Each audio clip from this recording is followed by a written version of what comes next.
Hello everyone, my name is Shubham and today we are going to discuss one interesting front-end review question, and that is how to write a custom function to deep copy a nested object. It should be nested object. So yeah, I've already covered about shallow copy and deep copy in my other video where I've explained many ways to create like shallow copies and deep copy using some inbuilt JS methods by using JSON.stringify approach or object.assign methods, many more. And I've also covered two useful libraries, and that is Lodash and I think RFDC. So I would really recommend you to check out that video to have a complete understanding of this topic. So let's get started with this custom function. First, we need to take one object like with having a key value pairs just like this. Right now, this object has four key value property: name, employers, work, and address. So it has two things. One, it is having nested object. Second, it is having one employers array as well. So we need to write a custom function to deep copy this object here. So let's start writing our custom function. Let's say custom deep copy, and take this input obj. So before writing any code further, ask yourself, like, what do we need to return from this function? We need to return a new object, right? Let's define it one clone version, and let's assign it an empty object, and we need to return this cloned object as well. So what do we need to do here? We need to somehow traverse through each and every key value pair of this object in order to get each and every value to be cloned. So to do that, we can use a for loop, or even we can use object.entries as well. So here we are going to use for loop, and like I will tell you the exact reason why I'm using for loop, but later in this video. Let's start with this. So in this way we can use for loop in object, and if you log the key, okay, so now what? We know for every key and value we need to create a like deep copy, correct? So for value, it could be a primitive data type such as string or number, or it could be an array, or it could be object again. So how do we handle that case? Let's handle that. We need to put a check in here. If type of this input object is not equal to object, then we need to return this input object itself. So it will take care of all those primitive data types, correct? Okay, let's move ahead. Now what do we need to do here? Inside this for loop, if code executes, then we are very sure about one fact, that the value, let me define one value, that would be object of key. So now this value will constitute either an array, either an object, correct? So why we are assigning an empty object? We need to take care of this as well. So there's one function is array.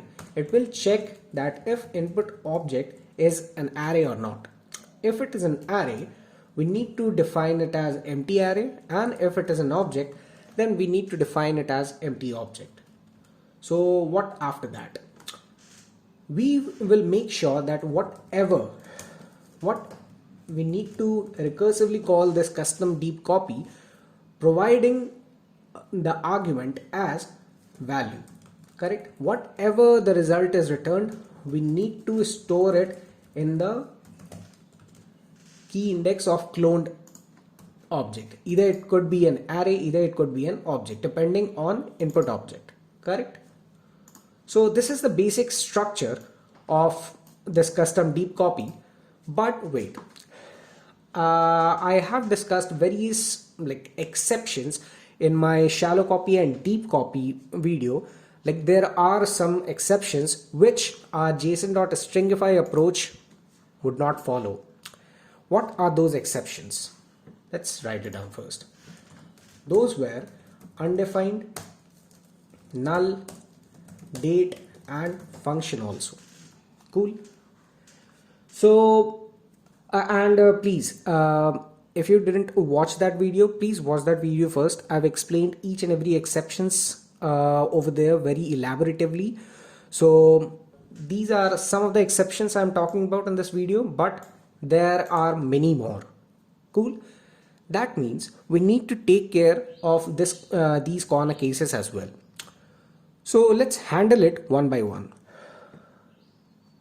Let me do one thing. Remove this object from here and copy to here. Let me clone this object by using our custom deep copy function like this. And to test it out if it is properly deep copied or not, let me do like this. Cool. So right now my original object employees is EY YML, and after that I am using custom deep copy to create a cloned object, like deep copy an object. After that I am pushing cast24 in the employees array.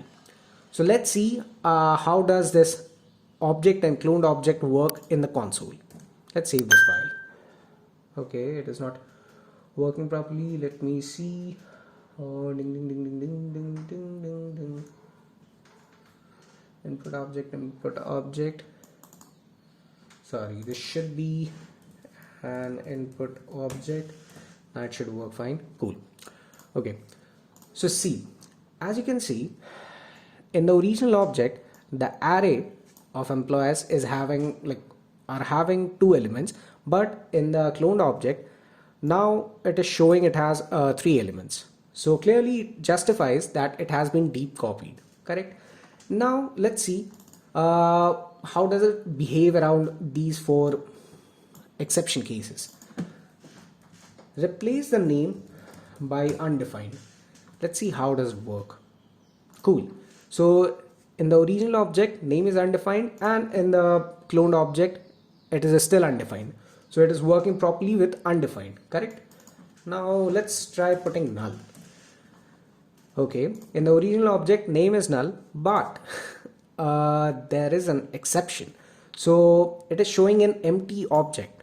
So you need to handle this corner case separately. So here we can do that. If an input object is equal to null, we need to return the input object as well.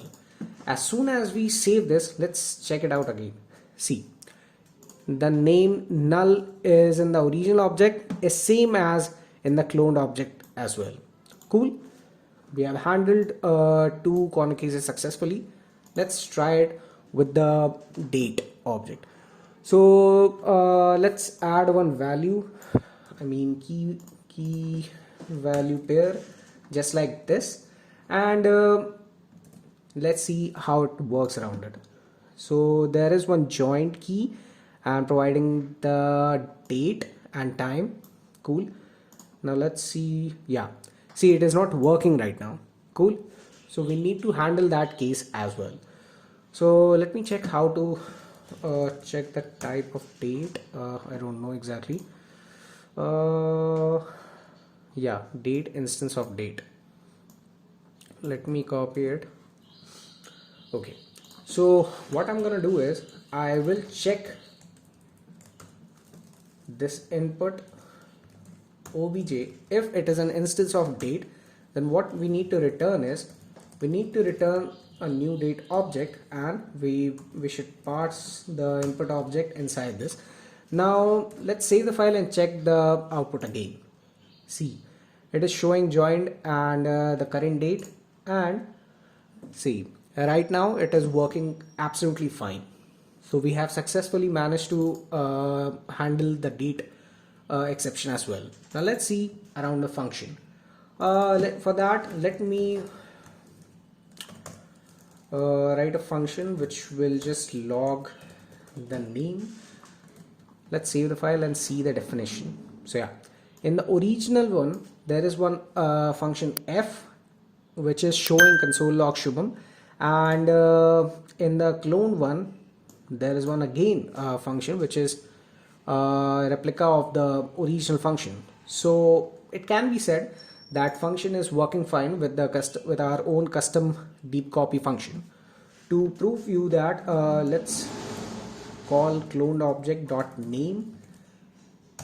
See, it is perfectly working, correct?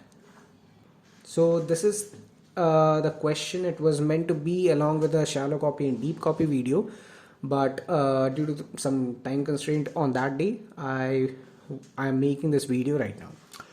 So I think we have covered most of the corner cases, and if you know any more corner cases, do leave in a comment.